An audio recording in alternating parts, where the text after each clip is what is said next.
મિત્રો, જય ગૌ માતા, જય ધરતી માતા, જય ગોગા. આજે તારીખ 14મી જુલાઈ 2024 થઈ છે અને આજે આપણા જય ગોગા પ્રાકૃતિક ફાર્મ અથવા બીજા નામે ઓળખીએ તો ઓર્ગેનિક ફાર્મની અંદર આજે આપણે વાવણીનું કામ કરવાનું છે. એમાં કઠોળની વાવણી કરવાની છે. સૌ પ્રથમ આપણે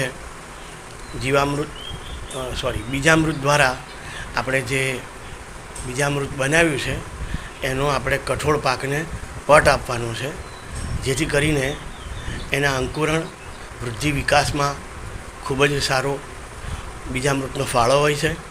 જમીનજન્ય રોગોથી એનું રક્ષણ થાય છે અને સાથે સાથે આપણે અત્યારે ચોમાસાની સિઝન હોવાના કારણે જે છે બીજામૃત એ ખરેખર અમૃત સ્વરૂપ સાબિત થતું હોય છે. હવે આપણે